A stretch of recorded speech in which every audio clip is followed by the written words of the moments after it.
We are so glad that you've joined us here at Thrive in the Word today. You know, what makes my heart so glad about it is not that you're viewing this, but that you are taking the time to get into the Word of God and to get the Word of God into you. And that's why we're here. We're not here at Thrive in the Word, at Thrive Ministries International, just to do something. We want you to grow. We want you to thrive. And we know that the only way that you can thrive as a believer is to get into the Word of God, to study it, to listen to it, to get it into your hearts. And so we are thrilled that you've joined us here today at Thrive in the Word. If you like what we're doing, hit the like button. And then if you want to continue to receive notifications of new videos that we're putting up, go ahead and hit the subscribe button. And I'll guarantee you this, it will bless you if you'll just listen to the Word of God. Now today we're in Revelations, the 3rd chapter, and we're in verse number 10. We're talking about the church at Philadelphia. In yesterday's video, we talked about the first of Jesus's 2 promises to the church at Philadelphia. And it's a barn burner. Basically, Jesus is saying, you know what? The synagogue of Satan is going to come and it's going to bow their knee before you and before me. And they're going to do it because they know that I love you. What a powerful display. And you know what? It wasn't long after that the church in Philadelphia experienced tremendous revival to a point that 1/3 of the city became believers. Just think about that. But now, today, let's look at the second promise. It's found in verse number 10, and it says, because you have kept the word of my perseverance. Now, what does that mean? What's Jesus talking about, the word of my perseverance?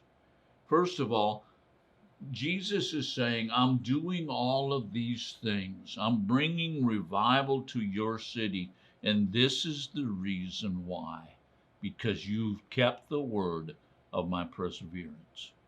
Now, if you go into the Greek language in which this was written in and translated from to English, this word kept, it's actually the same word that Jesus uses throughout the Revelation.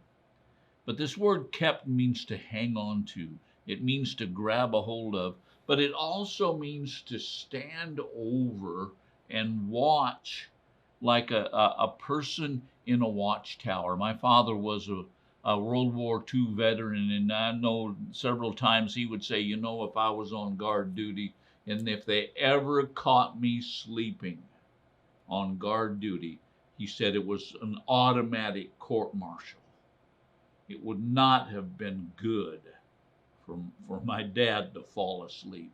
Well, you know what? I think one of the problems in our churches is they've fallen asleep, but they've fallen asleep to the word of the perseverance of Jesus.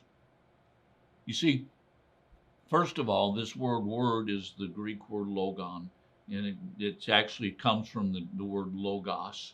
Now, the word logos means a teaching.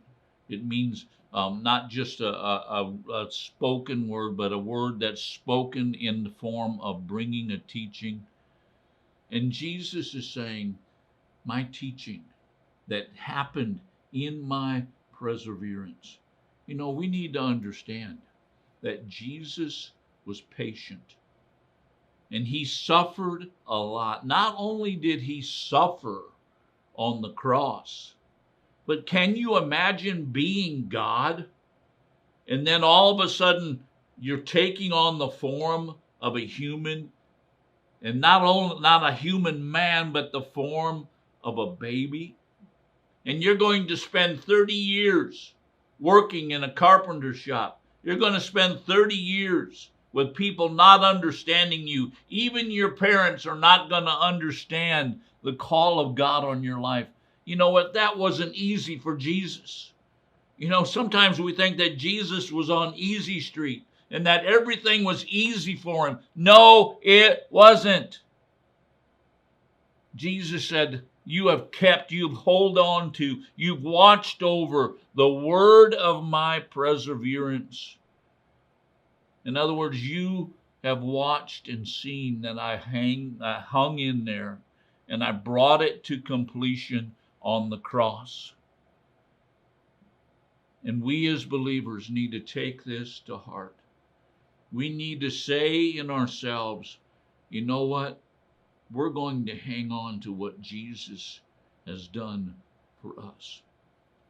We're going to hang on to it. We're going to watch over it. We're going to keep it. We're going to make sure that no one comes to spoil it or to take it away. But we are going to keep this word.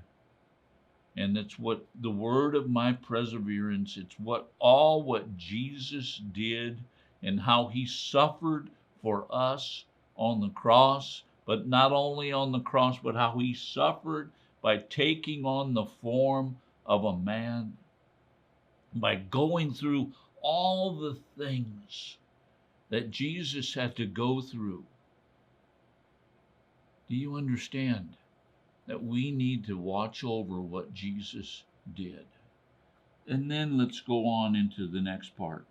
I also will keep you in the hour of testing. What's Jesus's promise here? He's saying, I'm going to keep you. I'm going to stand in watch over you. I'm going to be there. When? In your hour of testing. You know, there's some people that say, oh, you know, I don't believe Christians should go through testing. I don't believe they should go through hard times. Well, you know what? You're absolutely wrong if that's what you believe. Well, I believe that it's a lack of faith if you're going through hard times. You're wrong. You're absolutely wrong.